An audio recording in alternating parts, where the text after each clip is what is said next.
بسم الله الرحمن الرحيم قل أعوذ برب الناس ملك الناس إله الناس من شر الوسواس الخناس الذي يوسوس في صدور الناس من الجنة والناس.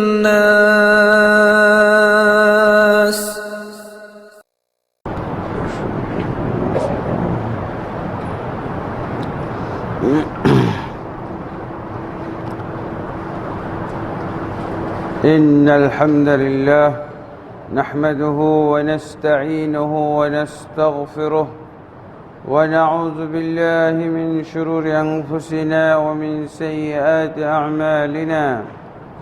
من يهده الله فلا مضل له ومن يضلل فلا هادي له، وأشهد أن لا إله إلا الله وحده لا شريك له، وأشهد أن محمدًا عبده ورسوله. يا أيها الذين آمنوا اتقوا الله حق تقاته ولا تموتن إلا وأنتم مسلمون.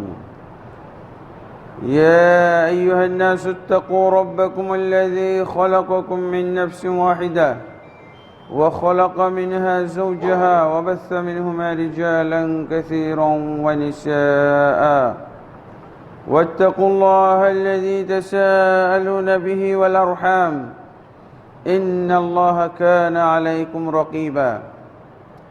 يا أيها الذين آمنوا اتقوا الله وقولوا قولا سديدا يصلح لكم أعمالكم ويغفر لكم ذنوبكم، ومن يطع الله ورسوله فقد فاز فوزا عظيما.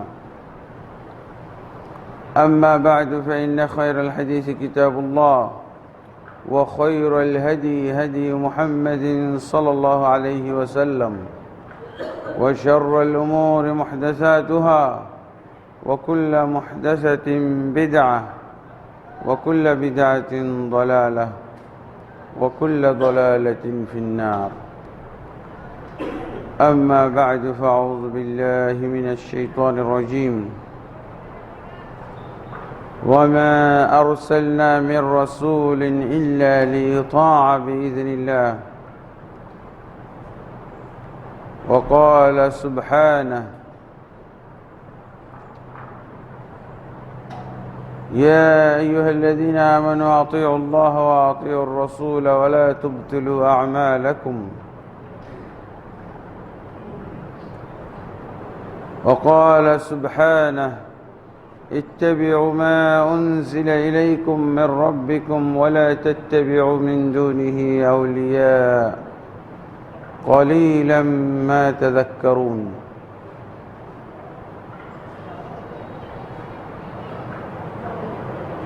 وقال النبي صلى الله عليه وسلم: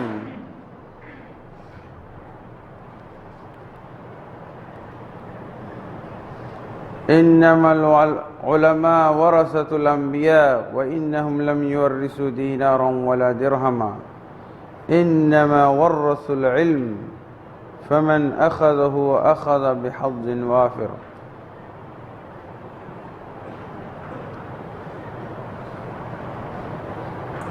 আলহামদুলিল্লাহ, আল্লাহ তাবারক ওয়া তাআলার অসংখ্য অগণিত হামদ সানা তারিফাত শুকরিয়া যে আল্লাহ তাবারক ওয়া তাআলা আমাদেরকে ঈমান এবং ইসলাম সহি আকীদার সাথে জীবিত রেখেছেন, সুস্থ রেখেছেন। সুস্থ অবস্থায় সালাতুল জুমা আদায় করার জন্য আদাবরে অবস্থিত বাইতুল মামুর চাঁদ জামে মসজিদে সালাতুল জুমা আদায় করার জন্য আসার তৌফিক দান করেছেন। আলহামদুলিল্লাহ রাব্বিল আলামিন। নবী মুহাম্মদ রাসূলুল্লাহ সাল্লাল্লাহু আলাইহি ওয়াসাল্লামের প্রতি অসংখ্য অগণিত দরুদ ও সালাম নাজিল হোক। আল্লাহুম্মা সাল্লি আলাইহি, আল্লাহুম্মা বারিক আলাইহি, আল্লাহুম্মা সাল্লিম আলাইহি। অতঃপর আজকে যে বিষয়ের উপরে আলোচনা আমরা করতে চাচ্ছি সেটা হলো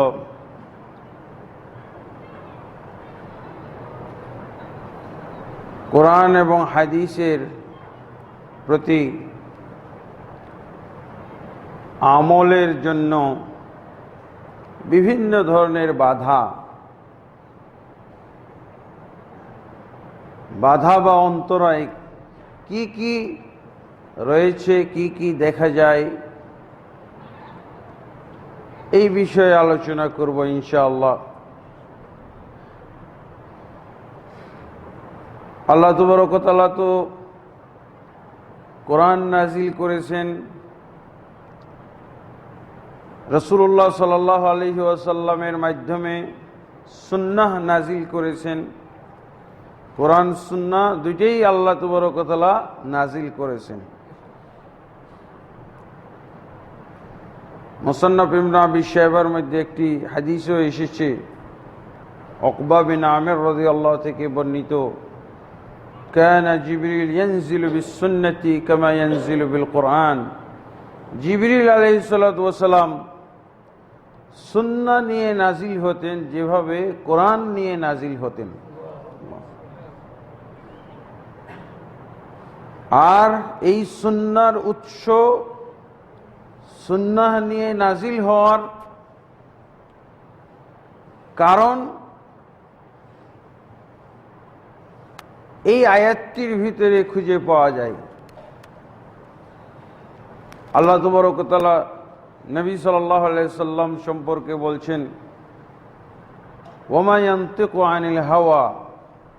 নবী মুহাম্মদ সাল্লাল্লাহু আলাইহি সাল্লাম হাওয়া থেকে কোনো কথা বলেন না, অর্থাৎ মনোবৃত্তি, খেয়াল খুশি থেকে উনি কোনো কথা বলেন না। ইন হুয়া ইল্লা ওয়াহিয়ুন ইউহা। তিনি যা কিছু বলেন ওয়াহির ভিত্তিতে বলেন। এবং আল্লাহ তাবারক ওয়া তাআলা বলে দিয়েছেন, ওমা আরসালনা মির রাসূলিন, আমি কোন রাসূল প্রেরণ করি নাই একমাত্র এই উদ্দেশ্যে প্রেরণ করেছি যাতে করে রাসূলকে অনুসরণ করা হয়, রাসূলের অনুসরণ করা হয়। রাসূল সাল্লাল্লাহু আলাইহি সাল্লাম মনোবৃত্তি থেকে কোনো কথা বলেন না, এবং রাসূলুল্লাহ সাল্লাল্লাহু আলাইহি ওয়াসাল্লাম যা বলবেন সেটা অক্ষরে অক্ষরে বাস্তবায়ন করতে হবে, পালন করতে হবে। কারো স্বাধীনতা নেই যে কিছু অংশ বাদ দিয়ে কিছু অংশ মানবে। মা কানা লিমুমিনিন ওয়ালা মুমিনাতিন ইযা কাযাল্লাহু ওয়া রাসূলুহু আমরান আন ইয়াকুনা লাহুমুল খিয়ারাতু মিন আমরিহিম। কোন মুমিন নর হোক আর নারী হোক, আল্লাহ এবং তার রাসূলের পক্ষ থেকে যখন কোনো ফয়সালা এসে যায়, সিদ্ধান্ত এসে যায়, তার ইখতিয়ার তালাশ করার কোনো সুযোগ নাই। এটা মুমিন মুমিনা কারোই নাই।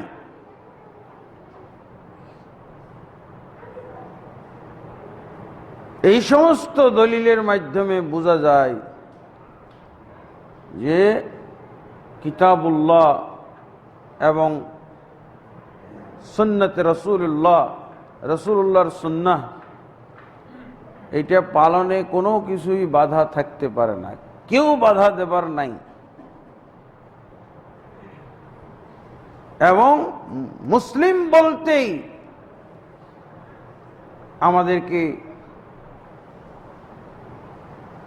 কোরআন এবং সুন্নাহ আমল করতে হবে।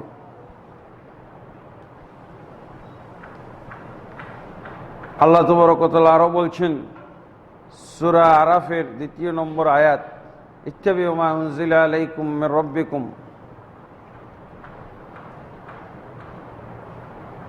তোমাদের রবের পক্ষ থেকে যা কিছু নাজিল করা হয়েছে সেটা তোমরা অনুসরণ করো। ওয়ালা তাত্তাবিউ মিন দুনিহি আউলিয়া, আর খবরদার তোমরা এছাড়া কোনো ওলিয়া উলিয়ার অনুসরণ করো না। আল্লাহর কাছ থেকে নাজিল হয়েছে, কোরআনও নাজিল হয়েছে, সুন্নাহও নাজিল হয়েছে।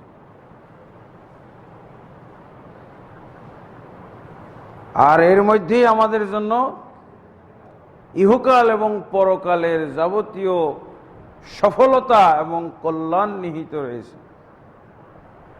কিন্তু আমরা নানান অজুহাতে, নানান কারণে কোরআন এবং সুন্নাত আমল করতে পারি না,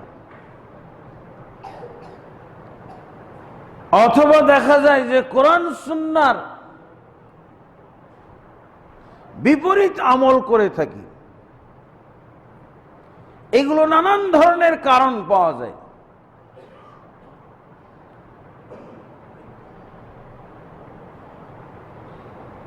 তো এই কারণগুলো আমরা আজকে কিছু জানার চেষ্টা করব, আল্লাহ তাবারক ওয়া তাআলা যদি তৌফিক দান করেন।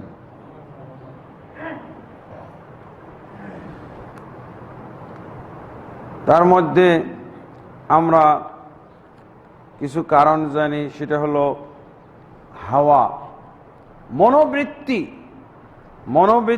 মনোবৃত্তির পূজা যারা করে তারা দেখা যায় যে কোরআন সুন্নাহর প্রতি আমল করে না, নিজের খেয়াল খুশি অনুযায়ী আমল করে। এই জন্য আল্লাহ রাসূল সাল্লাল্লাহু আলাইহি ওয়াসাল্লাম একটি হাদিসের মধ্যে বলছেন, লা ইউমিনু আহাদুকুম হাত্তা ইয়াকুনা হাওয়াহু তাবআন লিমা জিতু বিহি। কোন ব্যক্তি মুমিন হইতে পারবে না যতক্ষণ পর্যন্ত তার মনোবৃত্তিটাকেও আমার আনিত ওয়াহি, আমার আনিত শরীয়ত, আমার আনিত দ্বীনের অনুকূল না বানাইতে পারবে।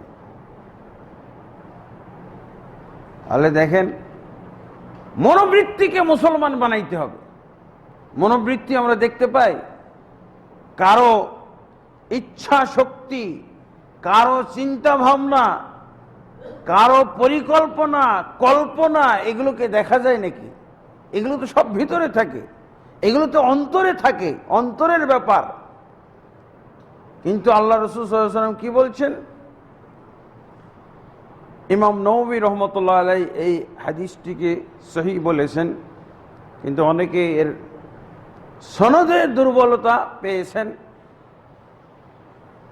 কিন্তু হাদিসটি কোরআনের বহু আয়াতের অনুকূল, যে আয়াতগুলো আমরা পড়েছি। আল্লাহ রাসূল সাল্লাল্লাহু আলাইহি ওয়াসাল্লাম বলছেন, কোন ব্যক্তি মুমিন হইতে পারবে না যতক্ষণ পর্যন্ত তার মনের মধ্যে যা কিছু আছে সেটাকেও আমার আনিত দ্বীনের অনুকূল না বানাইতে পারবে। তাহলে আপনি চিন্তা ভাবনার ক্ষেত্রে স্বাধীনতা রাখেন না। কিসের বাক স্বাধীনতা? চিন্তা স্বাধীনতাও নাই, কল্পনা স্বাধীনতাও নাই। কারণ আপনার দেহের কোন অংশটা আল্লাহ বানাই নাই? বলেন, কোন অংশটা বানাই নাই? অন্তরটা আল্লাহ বানাই নাই। অন্তরটা আপনি কোথা থেকে বানাই নিছেন? আপনার আপাদ মস্তক আল্লাহর সৃষ্টি, এবং সবচেয়ে সেরা সৃষ্টি হলো আপনার অঙ্গ প্রত্যঙ্গের মধ্যে অন্তর। এই অন্তরকে মুসলমান বানাইতে হবে। আল্লাহ রাসূল সাল্লাল্লাহু আলাইহি ওয়াসাল্লামের এই হাদিসের দাবি হলো এটা। এবং আল্লাহ রাসূল সাল্লাল্লাহু আলাইহি ওয়াসাল্লাম যা কিছু নিয়ে এসেছেন সব কিছুর উপরে ঈমান আনতে হবে, সব কিছুকে পালন করতে হবে, মানতে হবে, আমল ও বাস্তবায়ন করতে হবে। সহিহ মুসলিমে একটি হাদিস এসেছে, আল্লাহ রাসূল সাল্লাল্লাহু আলাইহি ওয়াসাল্লাম বলছেন, লা ইয়াসমাউ বি আহাদুম মিন হাযিহিল উম্মাহ ইহুদিয়ুন ওয়ালা নাসরানিয়ুন সুম্মা ইয়ামুতু ওয়ালাম ইউমিন বি ওয়া বিমা উরসিলতু বিহি ইল্লা কানা মিন আসহাবিন নার। রাওয়াহু মুসলিম। আল্লাহ রাসূল সাল্লাল্লাহু আলাইহি ওয়াসাল্লাম বলছেন, এই উম্মতের কোন ব্যক্তি, তারপর আল্লাহ রাসূল সাল্লাল্লাহু আলাইহি ওয়াসাল্লাম তার আশপাশে কিছু উম্মতের নাম বলেছেন, ইহুদি হোক আর নাসারা হোক, মুশরিক হোক, যেই হোক না কেন। আল্লাহ রাসূল সাল্লাল্লাহু আলাইহি ওয়াসাল্লাম হিন্দু নামটা জানতেন না, হিন্দু, বৌদ্ধ, খ্রিস্টান। হ্যাঁ, উম্মতের যে কেউ, আল্লাহ রাসূল সাল্লাল্লাহু আলাইহি ওয়াসাল্লাম যখন উম্মত বলবেন, উম্মতি একটা শব্দ আর একটা হলো উম্মত। তো উম্মত যখন বলবে, আল্লাহ রাসূলের উম্মত দুই প্রকার, এবং আল্লাহ রাসূল সাল্লাল্লাহু আলাইহি ওয়াসাল্লাম দুইটা ভাষা দিয়েও বুঝিয়ে থাকেন। প্রথম প্রকার উম্মত হলো উম্মাহ, শুধু আল্লাহ রাসূল বলবেন উম্মাহ, হাযিহিল উম্মাহ, এই উম্মত। তখন এই উম্মত দিয়ে উদ্দেশ্য হলো উম্মতে দাওয়া, দাওয়াত প্রাপ্ত বা দাওয়াতের প্রাপ্য যে কোনো ব্যক্তি, সে যে কোনো ধর্মাবলম্বী হইতে পারে, সে আল্লাহ রাসূল সাল্লাল্লাহু আলাইহি ওয়াসাল্লামের উম্মতে দাওয়া। তারা আল্লাহ রাসূল সাল্লাল্লাহু আলাইহি ওয়াসাল্লামের দাওয়াত পাওয়ার উপযুক্ত। কেউ উপযুক্ত না, ইহুদি হোক, নাসারা হোক, খ্রিস্টান হোক, হ্যাঁ, বৌদ্ধ হোক, হিন্দু হোক, যে কোনো ধর্মাবলম্বী হোক না কেন, সে আল্লাহ রাসূল সাল্লাল্লাহু আলাইহি ওয়াসাল্লামের উম্মতে দাওয়া। তারা রাসূল সাল্লাল্লাহু আলাইহি ওয়াসাল্লামের দাওয়াতের কল্যাণে শরীক, আল্লাহ রাসূল সাল্লাল্লাহু আলাইহি ওয়াসাল্লামের দাওয়াতের কল্যাণে অধিকারী, তারা প্রাপ্য। আল্লাহ রাসূল সাল্লাল্লাহু আলাইহি ওয়াসাল্লামের দাওয়াত পাওয়ার অধিকার রাখে। এমনি ভাবে পরবর্তীতে যারা নবী সাল্লাল্লাহু আলাইহি সাল্লামের ওয়ারিস হবেন, আল্লাহ রাসূল সাল্লাল্লাহু আলাইহি ওয়াসাল্লাম বলছেন না, ইন্নামাল উলামা ওয়ারাসাতুল আম্বিয়া, নবীগণ না, আলেমগণ হচ্ছে নবীগণের ওয়ারিস, নবীগণের ওয়ারিস। ওয়ালাম ইউরিসু দিনারান ওয়ালা দিরহামা, কিন্তু তারা কোন দিনার দিরহামের ওয়ারিস বানিয়ে যাননি। কিসের ওয়ারিস বানিয়ে গেছেন? ইন্নামা ওয়ারাসুল ইলমা, নবীগণ কিসের ওয়ারিস বানিয়ে গেছেন? ইলমের ওয়ারিস। ইলমটা কি? কোরআন সুন্নাহ। আল ইলম হুয়াল কোরআন ওয়াস সুন্নাহ। তো মনোবৃত্তির পূজা যারা করে, তারা কোরআন হাদিস মানতে পারে না, রাসূলকেও মানতে পারে না, আল্লাহকেও মানতে পারে না।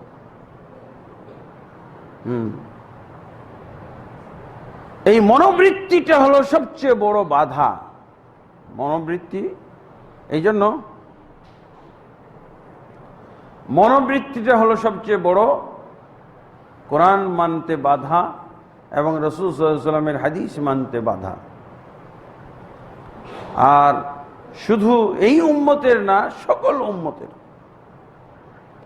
এই হাওয়া, মনোবৃত্তি, এইটার কারণে অনেকে নবী মানতে পারে না, আল্লাহকে মানতে পারে না।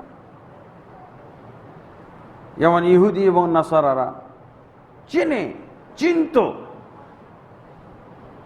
ফেরাউন চিনত, ইহুদি নাসারা এরা চিনত যে মূসা, ফেরাউন চিনত কি, যে মূসা সত্য নবী, হারুনও সত্য। কিন্তু না, মনোবৃত্তি যে না, এদেরকে মানলে আমার মান সম্মান সব শেষ হয়ে যাবে, আমার আধিপত্য, আমার কর্তৃত্ব, আমার প্রভুত্ব সব ধ্বংস হয়ে যাবে। জানে, চিনে, কিন্তু সে মানে নাই। ওয়াজাহাদু বিহা ওয়াস্তায়কানাতহা যুলমান ওয়া উলুয়া। মূসা এবং হারুন যা কিছু নিয়ে এসেছিল, যে সমস্ত মুজিজা, যে সমস্ত আয়াত, আল্লাহর নিদর্শনাবলী, সব সে বুঝেছিল। কে? ফেরাউন। ওয়াস্তায়কানাতহা, এবং অন্তর থেকে ইয়াকিন পোষণ করেছিল। কিন্তু কি করেছে? যা অন্তরে ইয়াকিন পোষণ করেছে সেটা সে অস্বীকার করেছে, মুখ দিয়ে অস্বীকার করেছে। ইহুদি নাসারারাও তারা রাসূল সাল্লাল্লাহু আলাইহি ওয়াসাল্লামকে চিনেছে, কিন্তু শুধু মনোবৃত্তির পূজা করার কারণে তারা রাসূল সাল্লাল্লাহু আলাইহি ওয়াসাল্লামকে মানে নাই, ডিটেইলস জানতো। আল্লাহ কি বলছেন? ইয়ারিফুনাহু কামা ইয়ারিফুনা আবনাআহুম। এই ইহুদি নাসারারা মুহাম্মদ সাল্লাল্লাহু আলাইহি ওয়াসাল্লামকে এমন ভাবে চিনত যে ইনি আখেরি নবী, যে তাদের সন্তানদেরকেও এমন ভাবে চিনত না। নবীকে অস্বীকার করলো, নবীর প্রতি ঈমান আনলো না, শুধু মনোবৃত্তির কারণে, খাহেশ পুরার করার কারণে, খেয়াল খুশির অনুসরণ। কিন্তু তারা ঠিকই বুঝেছিল যে ইনি আখেরি নবী, এবং আল্লাহ সাক্ষী দিচ্ছেন, কি বলছেন? ইয়ারিফুনাহু কামা ইয়ারিফুনা আবনাআহুম। মুহাম্মদ সাল্লাল্লাহু আলাইহি ওয়াসাল্লামকে তারা এমন ভাবে চিনত যে তাদের সন্তান, নিজের ওরসজাত সন্তান, ভূমিষ্ঠ হওয়ার আগের থেকে যাদেরকে তারা সন্তান হিসেবে জানে, এই নিজের সন্তানের চাইতেও বেশি ভালো করে মুহাম্মদ সাল্লাল্লাহু আলাইহি ওয়াসাল্লামকে চিনত। এটার একটু তাফসীর করলে ভালো হয়, যে নিজের সন্তানের চেয়েও মুহাম্মদ সাল্লাল্লাহু আলাইহি ওয়াসাল্লামকে বেশি ভালো চিনত। কিভাবে? মুহাম্মদ সাল্লাল্লাহু আলাইহি ওয়াসাল্লাম সম্পর্কে যে ডিটেলস বর্ণনাটা তাওরাত ইনজিলে পাওয়া গেছে। তাওরাত ইনজিলে পাওয়া মানে কি? আল্লাহর দেওয়া পরিচিতি। মুহাম্মদ সাল্লাল্লাহু আলাইহি ওয়াসাল্লাম সম্পর্কে আল্লাহ যে পরিচিতি দিয়েছেন, আল্লাহ যে ডিটেলস বর্ণনা দিয়েছেন, আল্লাহর বর্ণনা কি ভুল হইতে পারে নাকি? সন্দেহ সংশয় থাকতে পারে? কিন্তু তার স্ত্রীর গর্ভে যে সন্তানটা আছে, স্ত্রী বলছে তোমার সন্তান, নাও হইতে পারে। এটা স্ত্রীর কথা অনুযায়ী আমি মানতেছি যে আমার সন্তান, বা আমার একটা ধারণা কিতাবে আছে নাকি? তাওরাত ইনজিলে পাওয়া যায় যে তোমার স্ত্রীর গর্ভে যে সন্তান, এটা তোমার। মুহাম্মদ সাল্লাল্লাহু আলাইহি ওয়াসাল্লাম সম্পর্কে তাওরাত ইনজিলে পাওয়া যাচ্ছে যে ইনি সেই আখেরি নবী যার অপেক্ষা তোমরা করতেছো, যার ডিটেলস বর্ণনা তোমরা তাওরাতে পড়তেছো, ইনজিলে পড়তেছো। এই জন্য আল্লাহ বলছেন ইয়ারিফুনাহু কামা ইয়ারিফুনা আবনাআহুম। মুহাম্মদ সাল্লাল্লাহু আলাইহি ওয়াসাল্লামকে তারা এমন ভাবে চিনত যেমন ভাবে তাদের নিজের সন্তানকেও চিনত না। অকাট্য প্রমাণ নাই যেটা আমার সন্তান। এই যে ভূমিষ্ঠ হলো, যেই সন্তানকে কোলে নিয়ে বেড়াচ্ছি, চুমু খাচ্ছি, আদর করছি, এটা যে আমারই সন্তান, আল্লাহর পক্ষ থেকে কোনো সার্টিফিকেট আছে? শুধু বিশ্বাস, আস্থা, ব্যক্তিগত আস্থা, ওয়াহির কোনো প্রত্যাদেশ নাই। এই জন্য আল্লাহ বলছেন তারপরও তারা মুহাম্মদ সাল্লাল্লাহু আলাইহি ওয়াসাল্লামকে অস্বীকার করেছিল। কি জন্য? মনোবৃত্তি। তাদের খায়েশ ছিল, তাদের আশা ছিল, উদ্দেশ্য ছিল যে মুহাম্মদ সাল্লাল্লাহু আলাইহি ওয়াসাল্লাম যদি আমাদের বংশে জন্ম নেয় তাহলে মানব। মানে ইহুদি বংশের মধ্যে বনু নাজির, বনু কাইনুকা, বনু কুরাইজা, আর এই বেচারারা শত শত বছর যাবত এই এলাকায় বসবাস করত, যাতে করে মুহাম্মদ সাল্লাল্লাহু আলাইহি ওয়াসাল্লাম তাদের মাঝে জন্ম নেয়। তাওরাত ইনজিলে পাইছে যে আখেরি নবী, সর্বশেষ নবী যেই জায়গায় জন্ম নিবে, সেই জায়গাটার ভৌগোলিক বর্ণনাও তাওরাত ইনজিলে ছিল। খেজুরের আবাদ বেশি হবে, কালো পাথর বিশিষ্ট সেখানে প্রান্তর থাকবে। হ্যাঁ, তো তারা পৃথিবী খুঁজতে খুঁজতে এসে পাইল যে মদিনার জায়গাটার সাথে মিলে যায়। তাওরাত এবং ইনজিলে শত শত বছর যাবত তারা এখানে এসে বসতি স্থাপন করে, যে এদের মনে হয় বংশের মধ্যেই জন্ম নেবে, এখানে এই এলাকায় চলে যায়। তাহলে ওই এলাকাবাসী তো আর জানে না, ওরা তো আর তাওরাত পড়ে নাই, ওরা ইনজিল পড়ে নাই। আমরা তাওরাত ইনজিলে যখন পেয়ে যাচ্ছি বর্ণনাটা, যে এরকম একটা ভৌগোলিক বর্ণনা, এরকম একটা জায়গার বর্ণনা, তো আমরা এরকম জায়গা খুঁজতে খুঁজতে খুঁজতে পেয়ে গেল যে মদিনায়। তারপর বসবাস শুরু করলো শত শত বছর, শত শত বছর যাবৎ তারা বসবাস করতেছে এই আশায়, এই উদ্দেশ্যে যে হয়তো তাদের মাঝে এই নবীর জন্ম হতে পারে। প্রস্তুতি কত সুন্দর, কিন্তু যখন দেখলো যে সেই নবীর জন্ম মক্কাতে হলো, কুরাইশ বংশে হলো, তখন তারা সিদ্ধান্ত নিল যে দেখো এটা আর প্রচারও করা যাবে না। তাওরাত ইনজিলে যে মুহাম্মদের বর্ণনাটা আছে এটা আর প্রচার করাও যাবে না, শুধু আমরা জানি, এটা অন্য কেউ যেন না জানে, এটা গোপন রাখো। যেহেতু আমাদের বংশে জন্ম নিল না, এই নবী মানবও না আমরা। এটা কি খেয়াল খুশির অনুসরণ না? এই নবী আমরা মানতে পারি না, যেই নবী আমাদের জন্মে। ক্ষোভ তাদের, শত শত বছর যেই নবীর অপেক্ষায় আমরা থাকলাম, সেই নবী আমাদের মাঝে, আমাদের বংশে জন্ম নিল না, অন্যদিকে আমি এই নবী মানব না। নাউযুবিল্লাহ। তাহলে সবচেয়ে জঘন্য জিনিস বাধা দেয় মানুষের, মানে খেয়াল খুশির অনুসরণ। এই খেয়াল খুশি কারণে মানুষ অনুসরণ করতে পারে না আল্লাহকে এবং রসুলকে। আবু তালেব, আল্লাহ রসুলের চাচা, সে কত সুন্দর করে বুঝলো যে মুহাম্মদ সাল্লাল্লাহু আলাইহি ওয়াসাল্লাম হক, মুহাম্মদ সাল্লাল্লাহু আলাইহি ওয়াসাল্লাম সত্য, এবং সে মুহাম্মদ সাল্লাল্লাহু আলাইহি ওয়াসাল্লামকে তার এই সত্যের উপরে দৃঢ়তা দেখে তাকে আজীবন সাহায্য করল। একটা ফুলের আঘাত পর্যন্ত লাগতে দেয় নাই মুহাম্মদ সাল্লাল্লাহু আলাইহি ওয়াসাল্লামকে, তুমি প্রচার করো। কিন্তু হাওয়া, মনোবৃত্তির কারণে সে মানতে পারল না। সামাজিকতা, তারপরে বংশের ইতিহাস, ঐতিহ্যের দিকে চিন্তা করে না, যদি মোহাম্মদের এই এতিম ছেলেটার উপরে যদি ঈমান আনি, তাহলে আমার গোটা বংশের, কুরাইশ বংশের, সারা আরবের মধ্যে যে সম্মানিত একটা বংশ, সেই বংশের বেইজ্জতি হবে। নাউযুবিল্লাহ। এই জন্য খালি অনুসরণ করলো, মুহাম্মদ সাল্লাল্লাহু আলাইহি ওয়াসাল্লামকে মানতে পারলো না। কিন্তু ব্যক্তিগতভাবে মুহাম্মদ সাল্লাল্লাহু আলাইহি ওয়াসাল্লামকে সে কত সম্মান করেছে, কত তার ইজ্জত করেছে, এবং কত তাকে মহব্বত করেছে। নিজের সন্তানদের চেয়ে তো বেশি মহব্বত করত। আবু তালেবও মহব্বত করেছে চাচা, এবং তার দাদা আব্দুল মুত্তালিবও মহব্বত করেছে নিজের সন্তানের চাইতো। কিন্তু শুধু খেয়াল খুশির কারণে, মনোবৃত্তি, মানুষের মন পূজার, এই জন্য তারা মানতে পারে নাই।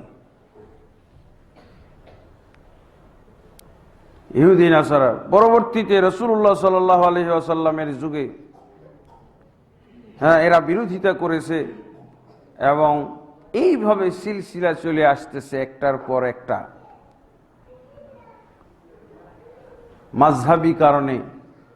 মাযহাবী কারণেও কোরআন এবং হাদিস অনুসরণ করা হয় না।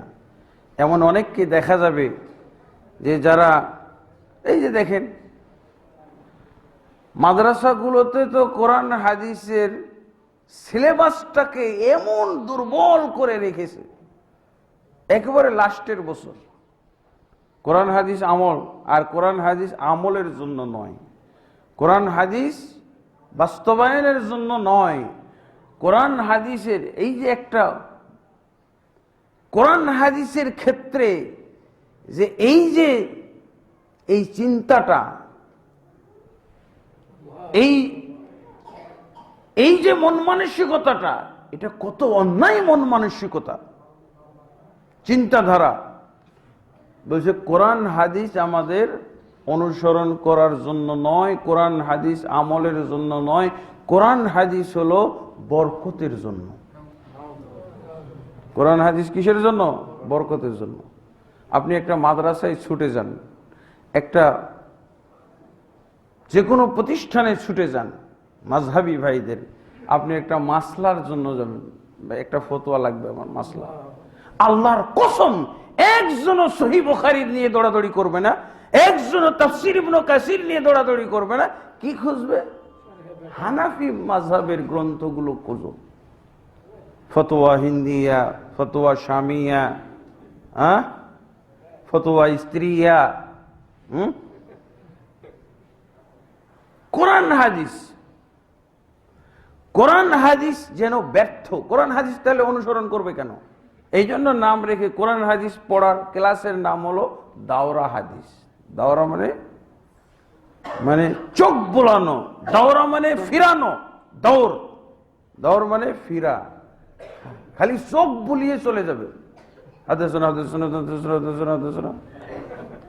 হ্যাঁ, তবে যেই হাদিসগুলো প্রতিপক্ষের সাথে ঝামেলা আছে, এগুলোতে দরকার হলে 10 দিন সময় কাটাবে।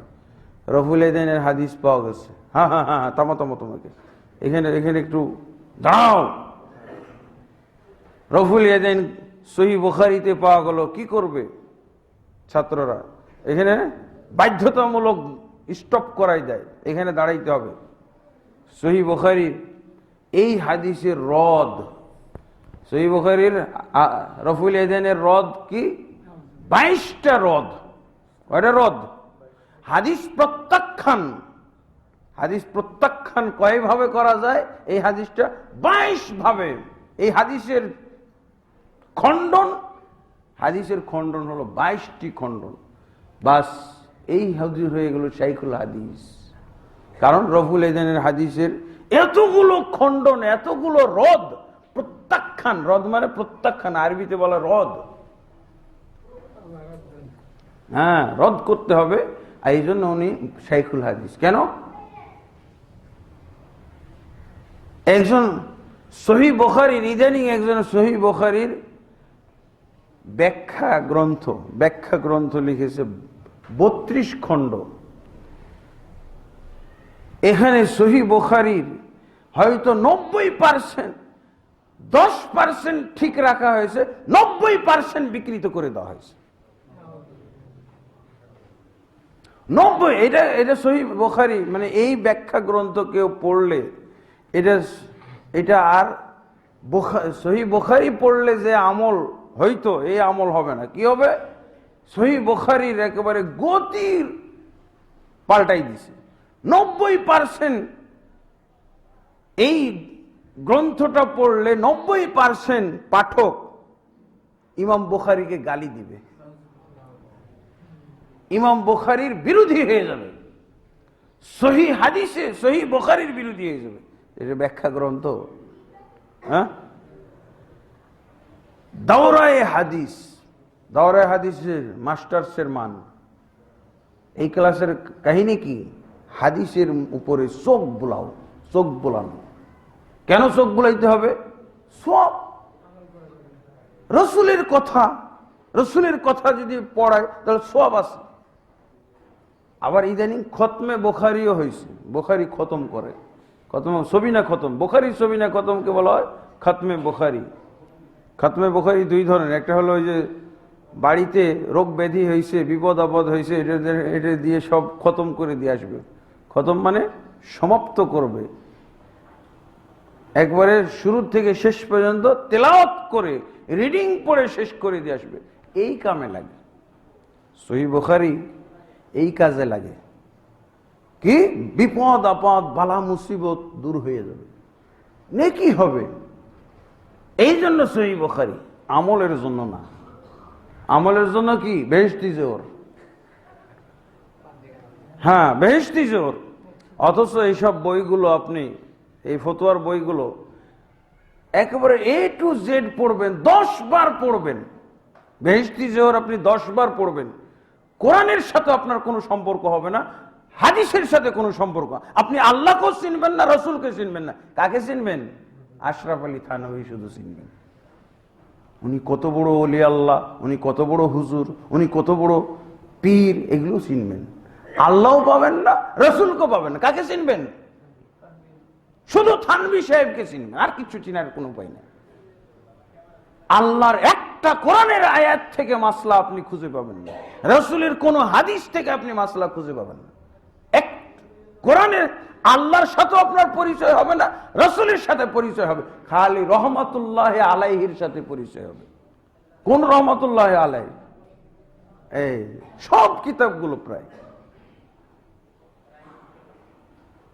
তাহলে কোরআন এবং হাদিস এমনকি তারা বলে ফেলেছে, এমন বেয়াদবিমূলক একটা ব্যাকরণ বানাইছে, মাযহাবী ব্যাকরণ, কোরআন হাদিসের সাথে বেয়াদবি করার ব্যাকরণ। বেয়াদবির ব্যাকরণটা শুনবেন, ইমাম কারখি, আল্লাহ জানে কি বলবো, ইমাম কারখি তাদের বলছে, কুল্লু আয়াতিন,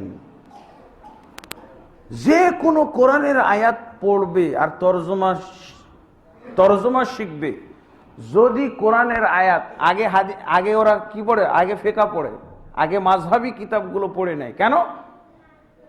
মাযহাবী ফিকহ, মাযহাবী কিতাবগুলো আগে পড়বেন, তাহলে আপনি কি করবেন, যদি ভবিষ্যতে কখনো কোরআন হাদিস পড়েন, তাহলে আপনি বুঝতে পারবেন যে কোরআনের এই আয়াতটা তো মাযহাবের বিপরীত হয়ে গেল, হাদিসটা তো মাযহাবের বিপরীত হয়ে যেতে, যাতে করে কোরআন হাদিসকে সাইজ করতে পারেন। কোরআন হাদিস সাইজ করার জন্য আগে মাযহাবের কিতাবগুলো পড়া হবে, এরপরে যখন হাদিস পড়তে যাবেন, কোরআনের আয়াত পড়তে যাবেন, তরজমা পড়বেন। হ্যাঁ, এই জন্য তো মাযহাবের সম্মানার্থে, মাযহাবের মর্যাদা সমুন্নত রাখার জন্য বড় বড় হুজুরদের হেদায়েত নামা, উপদেশ নামা হলো, আপনারা সাধারণ পাবলিক কোরআন হাদিস পড়বেন না। কিসের জন্য এটা? মাযহাবের সম্মানার্থে। কারণ মাযহাবের সাথে বেড়বুড় লাগাই দিবেন আপনারা।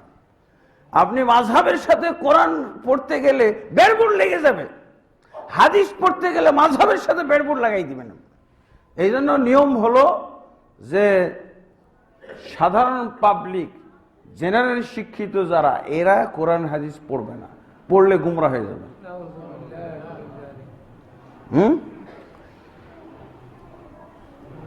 এই জন্য তারা ব্যাকরণ বানাইছে। কিসের ব্যাকরণ? এবং ইমাম কারখি রহমতুল্লাহ আলাই বলছেন, কুল্লু আয়াতিন তুখালিফু মা আলাইহি আসহাবুনা ফাহিয়া মানসুখাতুন আও মুআওয়ালাতুন। যে কোনো আয়াত পড়তে গেলে যদি দেখা যায় যে আমাদের মাযহাবের বিপরীত হয়ে যাইতেছে, তাহলে জানবে ওই আয়াত মানসুখ হয়ে গেছে, অথবা এই আয়াতটাকে সাইজ করার জন্য কোনো একটা ব্যাখ্যার দরকার আছে। তুমি এই ব্যাখ্যা বুঝবা, তুমি তো বিভ্রান্ত হয়ে যাবে। হাই হাই, আমাদের মাযহাবের কথার সাথে তো এই আয়াত বিপরীত হয়ে যেতে, তুমি কি ব্যাখ্যা সাইজ করতে পারবে নাকি কোরআনের আয়াতটাকে? এই জন্য নিষেধ আছে, সাধারণ পাবলিক নিষেধ। কে পড়বে? শাইখুল হাদিস শুধু পড়বে, বড় হুজুর শুধু পড়বে কোরআন, আর কোরআনের তরজমা, হাদিসের ব্যাখ্যা, হাদিসের অনুবাদ কে পড়বে? শাইখুল হাদিস। তুমি কেন এই 5 পাস করছো, তুমি ম্যাট্রিক পাস করছো, জেনারেল লাইনে পড়েছো, হ্যাঁ, বিএ পাস করেছো, ইন্টার পাস করেছো, তুমি এটা হাদিস কোরআন পড়তে যাও কেন? ও কি বুঝবে এগুলো? এই ব্যাকরণের সাথে মিলিয়ে পড়তে পারবে? ব্যাকরণটা কি? কুল্লু আয়াতিন তুখালিফু মা আলাইহি আসহাবুনা ফাহুয়া মানসুখাতুন আও মুআওয়ালাতুন। যে কোনো আয়াত পড়তে গেলে, তরজমা জানতে গেলে, তাফসীর জানতে গেলে মাযহাবের সাথে যদি কন্ট্রাডিকশন হয়ে যায়, সাংঘর্ষিক হয়ে যায়, তাহলে তোমাকে, যেহেতু তুমি মাযহাব মানো, এই জন্য মাযহাবী ঈমান হলো এটা, মাযহাবী বিশ্বাস হলো এটা, যে তোমাকে বিশ্বাস করতে হবে, তাহলে এই আয়াত মনসুখ হয়ে গেছে। এই আয়াতটা কি? যেহেতু মাযহাবের সাথে মিলতেছে না, তাহলে কি এই হাদিস অবশ্যই মনসুখ হয়ে গেছে। অথবা এর একটা ব্যাখ্যা আছে, যে ব্যাখ্যাটা করতে পারবে। এই যে বড় হুজুর রফুল এদানি কয়টা 22টা রদ বের করতে বলো, কিন্তু 5 পাস পারবে? ম্যাট্রিক পাস পারবে? এই জন্য জেনারেল শিক্ষিত যারা, এদের কোরআন হাদিসের তরজমা, ব্যাখ্যা, বিশ্লেষণ পড়া একেবারেই মাযহাবী হারাম। কি হারাম? মাযহাবী হারাম।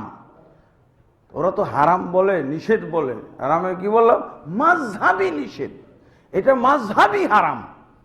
কারণ এই কাম আপনি করতে পারবেন যখন বিরাট অ্যাক্সিডেন্ট না। এই জন্য তো ওনারা পরিষ্কার পরিচ্ছন্ন করে রেখেছেন। ফিকার কিতাবে কোনো বেহেশতি জেহরে কোনো কোরআনের আয়াত ব্যবহার করা হয় না, শুধু ফজিলতের জায়গায় ব্যবহার করছে। ফজিলত ফজিলত তো কোরআন হাদিস ছাড়া হয় নাকি? হ্যাঁ, ইদানিং অবশ্য হয়, ফাজাইল আমলের মধ্যে পাওয়া যায়। তাহলে এই হলো কোরআনের ক্ষেত্রে মাযহাবী ব্যাকরণ। তাহলে আপনার পুরো মাযহাব আয়ত্ত করতে হবে না। এই জন্য প্লে গ্রুপ থেকে মাযহাবটা কোথা থেকে পড়বেন? প্লে গ্রুপ থেকে। কতদূর পর্যন্ত? একেবারে 13 বছর পর্যন্ত পড়বেন সব মাযহাব মাযহাব মাযহাব মাযহাব মাযহাব মাযহাব। তারপরে আসবে আপনার দাউর। দাউর মানে কি? দৌড়।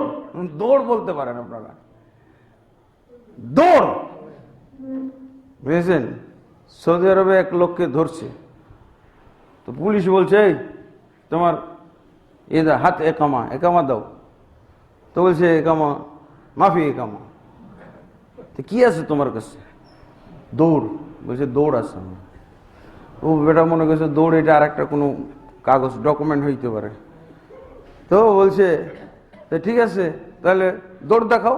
তো তুমি হাত ছাড়ো, হাত ছাড়ো, তোমাকে দৌড় দেখাই দিই। আর যেমনই হাত ছাড়ছে দে দৌড়। ও পুলিশ আর ধরতে পারে নাকি? বাঙালি দৌড় দিচ্ছে। তো এইরকম দৌড়, দৌড়া হাদিস মানে হলো দৌড়। দৌড় হাদিসের উপর দিয়ে দৌড়। তারপরে 1 বছর 6খানা হাদিস কিতাব পড়ে দাওরা হাদিস সার্টিফিকেট লিখে গেল। আর হাদিসের অপারেশন তো এর মধ্যে জেনেই গেছে, হাদিস সাইজ করা শিখে গেছে। কোরআনের ব্যাপারে যদি এই ব্যাকরণ হয়, তাহলে হাদিসের ক্ষেত্রে কি হইতে পারে? হাদিসও তো এরকম হইতে পারে। হাদিসের ক্ষেত্রে ব্যাকরণ হলো কুল্লু হাদিসিন ইউখালিফু মা আলাইহি আসহাবুনা। যে কোনো হাদিস যদি আমাদের মাযহাবের কোনো ইমামের কোনো ফকির কথার বিপরীত চলে যায়, ফাহুয়া মানসুখুন, জানতে হবে হাদিসটা মানসুখ। আও মুআওয়ালুন, অথবা এই হাদিসের সাইজ করতে হবে। হাদিসের সাইজ তুমি বুঝো? হাদিস কিভাবে সাইজ করতে হয়? এই জন্য শুধু হুজুররা পড়বে, বড় বড় মুফতি মুহাদ্দিস পড়বে। বুঝেছেন? এবার ভেদটা বুঝতে পারেছেন? সাধারণ পাবলিককে তারা কোরআন হাদিস পড়তে দেখলে কেন খেপে যায়? হ্যাঁ, কারণ এই হলো ভেদটা। আপনি সহিহ বুখারী পড়তে গেলে তো কত জিনিস এরকম পেয়ে যাবেন, দেখেন না? এই জন্য মুফতি মুহাদ্দিসরা কি করে আমাদের দেশে ওয়াজ নসিহত করতে, কি ব্যঙ্গ যে করে কাদেরকে নিয়ে? যারা বুখারী পড়ে। কখনো পড়ে বুখারী কি বাংলা আলেম, বাংলা বুখারী পড়ে আলেম হয়েছে। তো বাংলা বুখারী পড়ে তোমার চেয়ে ভালো আলেম, আল্লাহর কসম আমি এটা বিশ্বাস করি। আমাদের দেশে প্রায় শতকরা 90 জন মুফতির চাইতে আমাদের দেলোয়ার ভাই, এই যে মসজিদ চিনেন, দেলোয়ার ভাই একজন লোক আছে, 90 জন মুফতির চাইতে দেলোয়ার ভাই জেনারেল শিক্ষিত একজন রাজনৈতিক ব্যক্তি। আমার জানা মতে, আমার অভিজ্ঞতায়, তাকে যেভাবে আমি চিনি, যেভাবে কোরআন হাদিস ঘেঁটে সে বিভিন্ন তথ্যগুলো রেডি করে দেয়, আলেমদের বক্তাদের রসদ তৈরি করে দেয় কোরআন হাদিস চষে চষে। 90 জন মুফতির চাইতে হলো শিক্ষিত এবং কোরআন হাদিসের জ্ঞানের দিক দিয়ে অগ্রগামী 90%। এই জন্য তো তারা জেনারেল শিক্ষিতদেরকে কোরআন হাদিস পড়তে দিতে চায় না, কারণ এই দেলোয়ার হয়ে যাবে। দেলোয়ার হোক, একটা দেলোয়ার তৈরি হোক, এটা চাই না তারা। হুজুর, এত বড় হুজুরকে এই দেলোয়ারের কাছে নাকানি সুবানি খাইতে হবে, এই কাম হইতে দেওয়া যাবে না। এই জন্য পড়াই নিষেধ, পড়তে পারবে না। একজন মহিলা ডাক্তার আমার একটা বক্তব্য শোনার পর, ও 6খানা হাদিসের গ্রন্থ পড়। ডাক্তারদের তো মেধা বেশি থাকে, তাই না?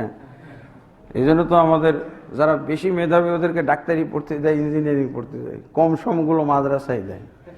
ডাক্তার, মহিলা ডাক্তার, সে আমার এই বক্তব্য শোনার পর হাদিসের যত অনুবাদ হয়েছে সবগুলো কিনে ওর কয়দিনই পড়লেই মুখস্থ হয়ে যায়, পড়লেই মনে থাকে, পড়লেই সমাজের মধ্যে অনেক কিছুর সাথে সে কন্ট্রাডিকশন পায়। তা আমাকে জিজ্ঞেস করে যে কি ব্যাপার, বড় হুজুর যে এরকম, বড় হুজুরের কাছ থেকে এরকম শুনছি, মাসিক মদিনায় এরকম পড়ছি, অমুক পত্রিকায় এরকম পড়ছি, অমুক হুজুরের কাছ থেকে এরকম এরকম শুনছি, কিন্তু আমি যে বাস্তবে হাদিসের কিতাবগুলো পড়ছি এর সাথে যে অনেক গরমিল হয়ে যাচ্ছে, এখন কোনটা ঠিক কোনটা বেঠিক।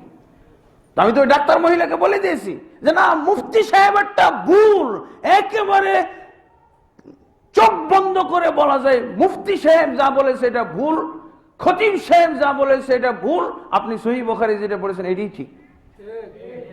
ডাক্তার ঠিক। একজন ব্যাংকের ম্যানেজার, সেই ব্যাংকের ম্যানেজার বেচারা সহিহ হাদিসের সব কিতাবগুলো কিনে নিয়ে পড়া শুরু করেছে। তোর মুফতি বন্ধুকে ডাকছে, দেওবন্দি মুফতি, যে বন্ধু, ও মনে করছে খুশি হবে মনে হয় যে তুমি ব্যাংকের ম্যানেজার, হ্যাঁ এতগুলো হাদিসের কিতাব কিনেছো, ও মনে করছে খুশি হবে তার, কিন্তু তার টেবিলে এতগুলো হাদিসের কিতাব, ব্যাংকের ম্যানেজারের রুমে, ম্যানেজারের টেবিলে এতগুলো হাদিসের কিতাব, ও বুঝে গেছে আমার খবর হয়েছে, আমার সব গোপন ভেদ ফাঁস হয়ে যাবে। প্রথমে তাকে চেষ্টা করছে, বন্ধু মানুষ তো, ফিরানোর চেষ্টা করেছে, হাদিস থেকে ফিরানোর চেষ্টা। বলছে বন্ধু, তোমার সাথে যে আমার খাতির বন্ধুত্ব, হ্যাঁ, আমি সেই বন্ধুত্বের দোহাই দিয়ে বলতেছি এগুলো তুমি পড়ো না, বিভ্রান্ত হয়ে যাবে। বেচারা মনটাই খারাপ হয়ে গেল, না এগুলোই পড়বো, আমার বন্ধুত্ব থাকার না থাকে, দেখি কি আছে এগুলোর মধ্যে। পড়া শুরু করেছে, পড়া শুরু করার পর যখন পড়া, তখনও বুঝে ফেলছে আর বন্ধু কিন্তু যায়ও না, এরপরে গেলেই বলবে বন্ধু তুমি তো এরকম বলছিলা, কিন্তু হাদিসে তো এরকম পাওয়া যায়। এই জন্য বন্ধু যে ওই হাদিসের কিতাব টেবিলে দেখার পর থেকে সম্পর্ক ছিন্ন, আর তার খোঁজ খবর নেয় না, কারণ এরপরেই তো শুরু হবে যন্ত্রণা। বুঝছো, বন্ধু তোমার সাথে থেকে তো এগুলোই শিখছিলাম, কিন্তু এখন হাদিসে যে এরকম পড়তেছি। এইসব কথা, এইসব গঞ্জনা এগুলো শুনবে, এগুলোর জন্য তারা বলে গুমরা হয়ে গেছে। কি বলে? তো গুমরা হয়ে গেছে না, ব্যাংকের ম্যানেজারটা গুমরা হয়ে গেছে না, বন্ধু ছুটে গেল, বন্ধু আর ভয়ে ফোনও দেয় না, ফোনও দেন। আপনারা যদি সত্যতা যাচাই করতে চান, ও এখন আগে ফেনী ব্রাঞ্চের ম্যানেজার ছিল, এখন গুলশানে এসে গেছে, কাছে এসে গেছে, দরকার হলে দেখা করে আসতে পারবেন। মজার কথা, এই মজার কৌতুক আপনারা শুনবেন, কি ঘটনা। এই হলো অবস্থা। এই জন্য বলছে মাযহাব মানে কি কোরআন হাদিস মানা যাবে, হ্যাঁ, রদ সহ মানতে পারবেন। যদি কোনো হাদিসকে দেখা যায় যে মাযহাবের বিপরীত বা মাযহাবের কোনো আলেমের লিখনি বক্তব্যের বিপরীত হয়ে গেছে, তাহলে তোমাকে এই বিশ্বাস রাখতে হবে যে অবশ্যই এই হাদিসটা মানসুখ হয়ে গেছে, অথবা এই হাদিসের ব্যাখ্যা আছে, যেই ব্যাখ্যাটার জন্য আমাকে হাটহাজারী যাইতে হবে অথবা বসুন্ধরা যাইতে হবে। আগে মানা শুরু করতে পারবো না, আগে ব্যাখ্যা জানতে হবে। ব্যাখ্যা জানার জন্য কোথায় যেতে হবে? বসুন্ধরা অথবা হাটহাজারী, আর এর চেয়েও বড় জায়গায় যেতে দেওবন্দে চলে যাবে। এগুলো আপনি সরাসরি মানতে পারবেন না। হ্যাঁ, 1% আছে হাদিস যেগুলো সরাসরি মানতে পারবেন না, আলেমের দরকার আছে, কিন্তু মাযহাবী কোনো আলেমের কাছে যাওয়া যাবে না। এই যে পিস টিভির ডাক্তার জাকির নায়েক ডাইরেক্ট ঠিকানা দেয়, কেন বন্ধ করেছে হুজুরদের? ও ডাইরেক্ট কোরআন হাদিসের ঠিকানা দিয়ে দেয়, কোন হুজুরের ঠিকানা দেয় না যে আপনি যদি কোরআন হাদিস বুঝতে চান তো অমুক হুজুরের কাছে চলে যান। এটা বলছে 1%, মাত্র 1% হয়তো হুজুরের সহায়তা লাগবে, 99% আপনি তরজমা থেকেই বুঝে যাবেন। তারপরে ব্যাখ্যা আলহামদুলিল্লাহ। তারপরে তো আছেই আমাদের সমাজে তরিকাওয়ালারা তো আছে, কোরআন হাদিস আপনার পড়াই লাগবে না, খালি হাজিরা দিবেন, চান্দা দিবেন, ঠিক মতো চান্দা দিলেই তো হবে। দেওয়ানবাগী হুজুর চান্দা দিলেই শিখ। একটা তার বক্তব্যের মধ্যে বলছে আত্মার বাণী পত্রিকা বেচলেও জান্নাত। আত্মার বাণী মানে ওই দরবারের একটা ম্যাগাজিন বলছে আত্মার বাণী কেউ বেচলেও সেই তো জান্নাত, তার কোরআন হাদিস দরকার আছে? এই যে তরিকাওয়ালারা, পীর মুর্শিদওয়ালারা, এদের কাছে কোরআন হাদিস হলো পাপ, কোরআন হাদিস পড়াটাই পাপ। কারণ কি, ওর দরবার খুঁজে তার মানে জান্নাতে পৌঁছে দেবে, ডাইরেক্ট জান্নাত চলে। কারণ কোরআন হাদিস পড়বেন কেন? হ্যাঁ, অযথা পরিশ্রম। যত বেশি দরবারে কাটাবেন তত আপনি জান্নাতের দিকে আগাই গেলেন। এমনকি অনেক পীর জাহাজ বানাই রাখছে, জাহাজ। ওই যে সিলেটে গেলাম, সিলেটে বলছে যে এক পীর সাহেবের মাহফিল, সেই মাহফিলের ব্যানারে বিশাল জাহাজ ছাপানো আছে, বিশাল। এখন তো জাহাজ পীর, জাহাজ জাহাজ দেখায় বলছে এই জাহাজে করে তোমাদের কিয়ামতের ময়দানে পার করে দেবো। তাহলে কোরআন হাদিস দরকার আছে? খালি পীর দরকার। তাহলে তরিকা এবং পীর মুরিদি এটা হলো কোরআন হাদিসের দুশ্মন, কোরআন হাদিসের বিপরীত পথ। কোরআন হাদিস থেকে আপনাকে বাধা দেবেই, ফিরাবেই। কোরআন হাদিস মানার ব্যাপারে একেবারে অন্তরায়, কঠিন বাধা।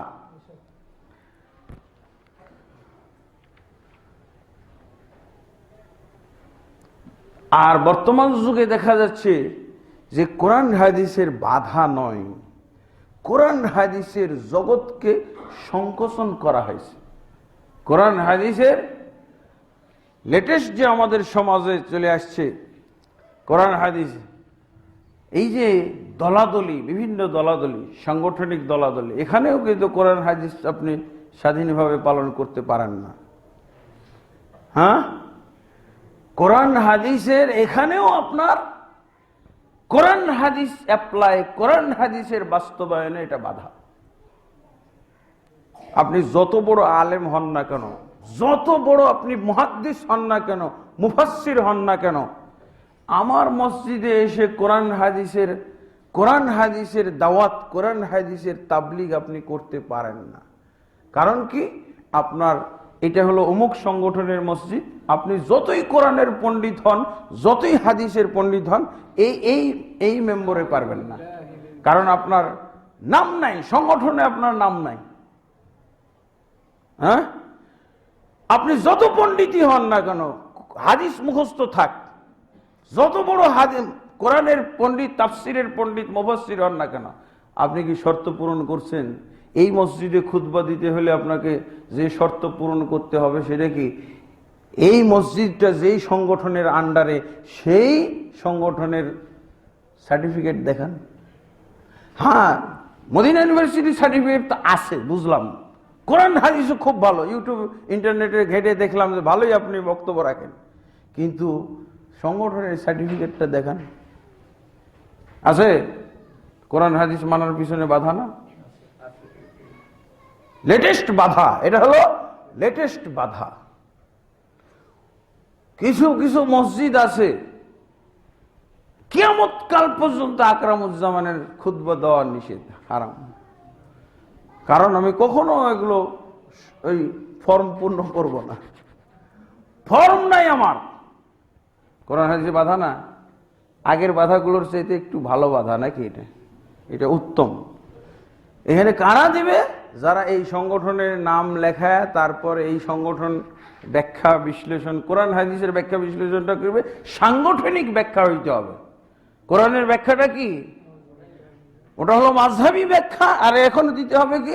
সাংগঠনিক ব্যাখ্যা। এই হাদিস দিয়ে কি বোঝা গেল? এই আয়াত দিয়ে কি বোঝা গেল?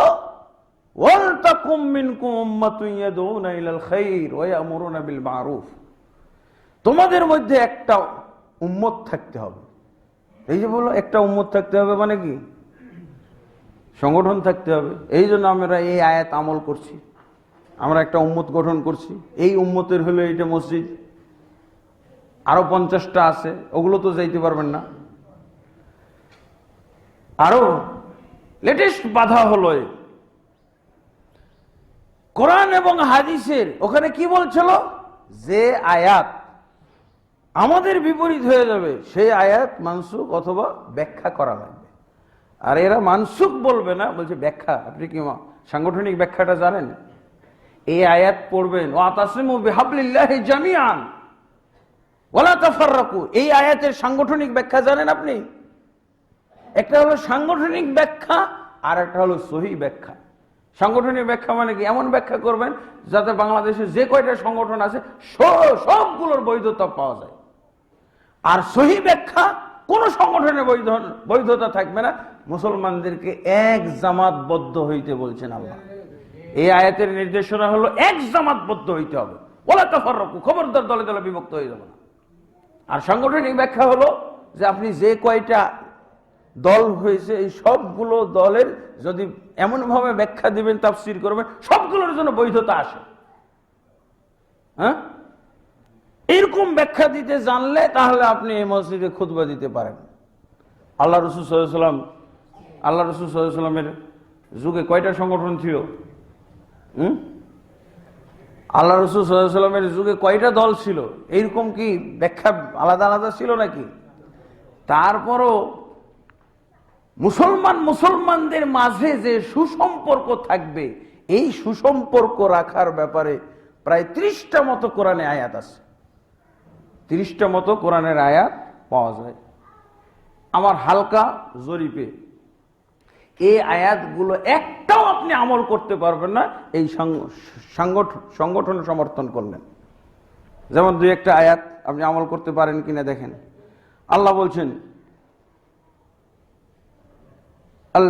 ইন্নামাল মুমিনুনা ইখওয়া, মুমিনরা সবাই পরস্পর ভাই ভাই। হ্যাঁ, কিন্তু আমাকে এটার তাফসীর করতে হবে। সাংগঠনিক তাফসীর যদি করি তাহলে এটার তাফসীর হলো কি, সব মুমিনরা, পৃথিবীর সব মুমিনরা ভাই ভাই না, কি আমার সংগঠনের গুলো আমার ভাই, অন্য সংগঠনের গুলো ভাই না। সাংগঠনিক তাফসীর দেখলেন? এটা কি কোরআন হাদিস মানা হলো? কোরআন হাদিস মানার পিছনে বাধা না, লেটেস্ট বাধা এটা। কোরআন হাদিসের বিরুদ্ধে লেটেস্ট বাধা কোরআন হাদিস আমল। এই 30টা আয়াত কোন সংগঠনের লোকের ক্ষমতা নাই আমল করার, করতে পারবে না। এই আয়াতগুলোকে সংকুচিত করা হয়েছে। আমি বলবো না যে পুরো বাদ দিয়ে দেওয়া হয়েছে, সংকুচিত করা হয়েছে। সারা পৃথিবীর মধ্যে বাস্তবায়নযোগ্য, কিন্তু এটা সাংগঠনিক গণ্ডির মধ্যে নিয়ে আসা হয়েছে। সংগঠনের ভাইয়েরা সব ভাই ভাই, সংগঠনের কর্মীরা পরস্পর ভাই ভাই। খুবই খারাপ লেগেছে আমাকে, আব্দুর রাজ্জাক বিন ইউসুফ নামে একজন আলেম, চিনেন আপনারা? তার সাথে হয়তো আমারও সব মাসলায় মিল নেই, আছে, কিন্তু সর্বসাকুল্যে বলতে হয় উনি একজন সহিহ আকীদার আলেম। কোরআন এবং হাদিসের দলিল অনর্গল মুখ থেকে বের হয়। হয়তো উচ্চারণে একটু সমস্যা থাকতে পারে, কিন্তু হাদিস সব মুখস্থ প্রায়, বুঝেছেন? এই লোকটাকে আঘাত করা হয়েছে। কারা আঘাত করেছে? বেদাতীরা। অবশ্যই বেদাতীরা আঘাত করেছে। তো যারা সহিহ আকীদার সবাই তো একমত হয়ে তার ব্যাপারে প্রতিবাদ জানাবে। এখানে বলা হয়েছে, অনেকেই কমেন্টে লিখছেন, বলছেন যে উনি যদি একটা কোনো সংগঠনের মধ্যে থাকতো তাহলে তাকে এইভাবে আঘাত করার সাহস পাইতো না। তো কি করতো? একটা সংগঠনে থাকলে ওই সংগঠনের লোকেরা হয়তো তাকে প্রোটেস্ট দিত, ওই সংগঠনের লোকেরা হয়তো তার ব্যাপারে দরদ দেখাইতো। এখন যেমন করতেছে। কোন সংগঠনের মধ্যে থাকতে হবে না, ইন্নামাল মুমিনুনা ইখওয়া, মুমিনরা সব পরস্পর ভাই ভাই। কিন্তু এখন বলছে যে না, সংগঠনের লোকেরা পরস্পর ভাই ভাই। এর বাইরে এই আয়াতের আমলকে সংগঠনের বাইরে সম্প্রসারিত করা খুবই মুশকিল ওদের জন্য, সংকুচিত হয়ে গেছে। আয়াতের আমল সংকুচিত। তারপরে তো আল্লাহ বলছেন, আল মুমিনুনা ওয়াল মুমিনাত বাযুহুম আউলিয়াউ বায। মুমিনরা, মুমিন এবং মুমিনা মহিলারা, মুমিন পুরুষ এবং মুমিন নারী, তারা পরস্পর হলো একে অপরের বন্ধু, একে অপরের জন্য দরদি। এটা কি? ইমানের ভিত্তিতে, ইসলামের ভিত্তিতে, আমলের ভিত্তিতে। এখন এটার আমল হলো সংগঠনের লোকেরা। সংগঠনের লোকেরা পরস্পরের বন্ধু, পরস্পরের জন্য দরদি, পরস্পরের মধ্যে সহমর্মী, কিন্তু বাইরের না। হ্যাঁ,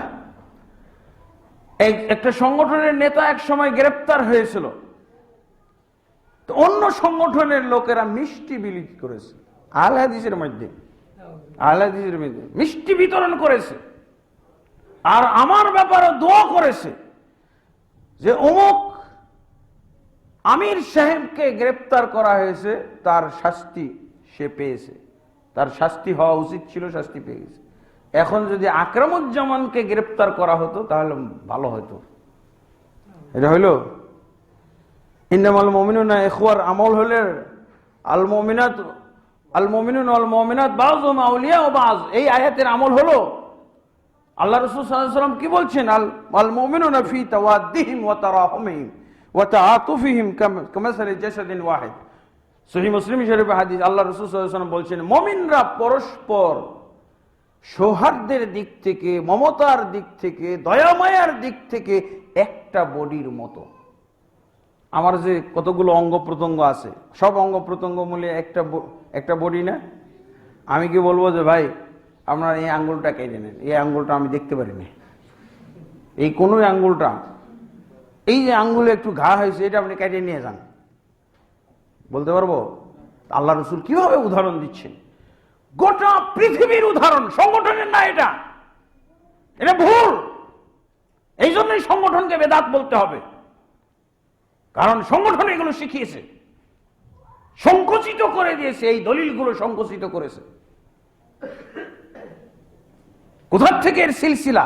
কোরআন হাদিস মানার পথে বাধা, এই বাধার চেইনের মধ্যে চলে আসলো সংগঠনটাও। সেই ইহুদি নাসারাত থেকে শুরু হয়ে, ফেরাউন থেকে শুরু হয়ে সংগঠন পর্যন্ত এসে ঠেকলো কোরআন হাদিস মানার পথে বাধা। কোন চেইনের মধ্যে আপনি ঢুকেছেন? কোন সিলসিলার মধ্যে আপনি ঢুকলেন? কোন সূত্রের মধ্যে আপনি ঢুকেছেন? চিন্তা করে দেখেছেন? আমার বিরুদ্ধে যখন খুব লেখালেখি চলতেছিল, শেখ আব্দুর রহমান, আসাদুল্লাহ গালিব, তাদেরকে নাকি আমি অর্থ সাহায্য দিয়ে তাদের উত্থান ঘটাইছি, যত বোমা সব নাকি আমি কিনে দিয়েছি, এভাবে পেপার পত্রিকা আসছে। এখন পেপার পত্রিকায় এমনভাবে সাংবাদিক নিয়োগ করা হয়েছিল, ভাড়া করা হয়েছিল আমার বিরুদ্ধে লেখার জন্যই। কারণ একটা বিদেশি সংস্থা থেকে তারা স্বার্থ পাচ্ছিল না, স্বার্থ উদ্ধার করতে পারছিল না, এই জন্য আমাকে সাংবাদিক অ্যাসোসিয়েশন ভাড়া করে জঙ্গি সন্ত্রাসী এই গ্রুপের নেতা বানিয়ে দেওয়া, অর্থ সাহায্য দাতা বানিয়ে দেওয়া হয়েছিল। এই জন্য পেপার পত্রিকাতে এগুলো লেখা আসতো যে 63টা ডিস্ট্রিক্টে বোমা হামলা যে করা হয়েছে। আমার একটা বই বের হয়েছে, বইটা দাও তো, প্যাকেটটা দেওয়া হয়েছে। 63টা ডিস্ট্রিক্টে যে বোমা হামলা, এটা একটা বাজেট লাগে নাই? পেপার পত্রিকায় আসলো এই বাজেট নাকি আকরামুজ্জামান দিয়েছে। আসাদুল্লাহ গালিবের এত বড় সংগঠন, তখন তো প্রচার করতে একটা জঙ্গি সংগঠন, এই গোটা সংগঠনের চালানোর টাকা দেয় আকরামুজ্জামান। তখন পেপার পত্রিকাগুলো এইভাবে লেখা আসে। হ্যাঁ, এখন লেখা আসতেছে। ওই সময় আবার আমাকে বলা হলো যে দেখেন, অলরেডি আসাদুল্লাহ গালিব সাহেবকে গ্রেপ্তার করেছে, আব্দুল সামাদ সালাফি সাহেবকে গ্রেপ্তার করেছে, কিন্তু আপনার ব্যাপারে এখন যে তথ্য, রেডিমেড তথ্য পেপার পত্রিকাগুলোতে লেখা হচ্ছে, আপনার পালা তো এসে গেছে, আপনার পালা এসে গেছে, আপনি এখনই গ্রেপ্তার হবেন। দেখেন গালিব সাহেবকে গ্রেপ্তার করাতে কিভাবে কর্মীরা লক্ষ লক্ষ টাকা ঢালতেছে, আর আপনি যে কোনো সংগঠনে যান, এখন গ্রেপ্তার করলে কি হবে আপনার? আমি সংগঠন নেই, মুসলমানও নয়, ইন্নামাল মুমিনুনা ইখওয়ার মধ্যে নাই, আল মুমিনুনা ওয়াল মুমিনাত বাযুহুম আউলিয়া ওয়া বায, এর মধ্যে পড়ি না আমি।